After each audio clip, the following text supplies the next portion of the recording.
So this video is in response to Back to Black 314's video about where are the good white people.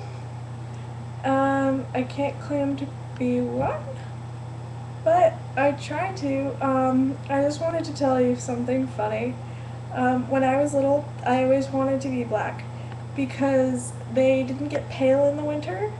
I was really self-conscious because my skin would turn a kind of greenish grayish color in the winter, and like my veins would show through my hands, you can kind of see it.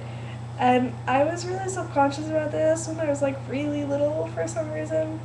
Anyway, so when I had my first black friend, I would always look at her skin because she never got pale, and it was so beautiful.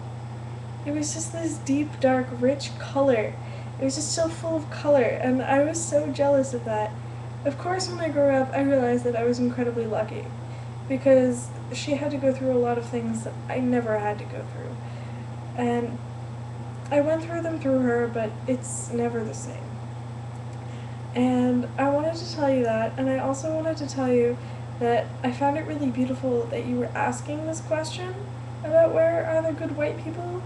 And I don't want you to give up hope, because there are good white people out there, or at least I hope there are, and there are people that understand that racism and hate and prejudice in any form hurt all of us. No one can be happy when some of us are sad, unless they have psychological disorders, in which case they're not really happy anyway. So I just wanted to say I really appreciate you asking this question. And no, I don't think you're racist. And the people who say that just don't understand. Anyway, so I wanted to let you know that. And I wanted to say, educated white people who live in boxes and have very little experience with the outside world and aren't trying to help you, they exist. But I happened to go to a school where the first class I ever took here was Africanisms in Western music.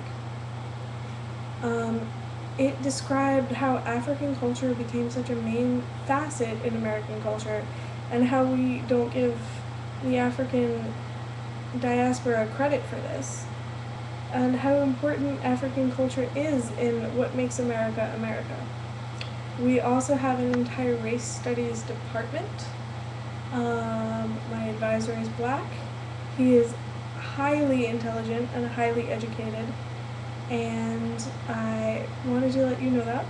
Everyone here, well, I can't speak for everyone, but most people here choose to go to this school because of that fact, because there are educated black people here, and because a lot of the school's drive is to try to bring equality, and bring equality through understanding what creates inequality, what has created it in the past, what promotes it now, what keeps it going, what might be a problem in the future. So, you probably know a lot more than me about what it's like to be black, what the problems are in the black community. I study them, and I know a lot, but I do want to say that if you have any ideas about what needs to be done or how we can help, that's what we're looking to do. We're looking for internships that can show that we've helped, volunteer work, because a lot of people in my school are going into social work and going into law. There's a lot of pre-law students here that are really trying to make a difference, not only make a quick buck. So if you have any good ideas about what needs to be done, there are people out there who really do want to help. We've got a lot of ideas, but there's never enough. There's never enough people, and there's never enough ideas. So I just want to tell you that there are people here that are on your side, and we want to help, because we don't want the world that our children have to live in to be fraught with the same problems that we deal with. Racism is a problem that's going to go on for a long time. It's not going to be solved overnight. I wish it would, but it's not. And it's going to be a struggle that we all have to put into, because this is something that affects all of us, and people don't realize that, but we can work on it. And it's something important that we can band together to work on, because as Americans, we were all outsiders, we're all immigrants here, and most of us came from nothing at some point in our histories. It's just, your skin brands your history. People can read your history in your skin if you're black or white. And it makes old battles carry on much longer than they need to. So, with no further ado, I wanted to say, I like what you're saying, and I appreciate that you're looking for people out there. Don't give up.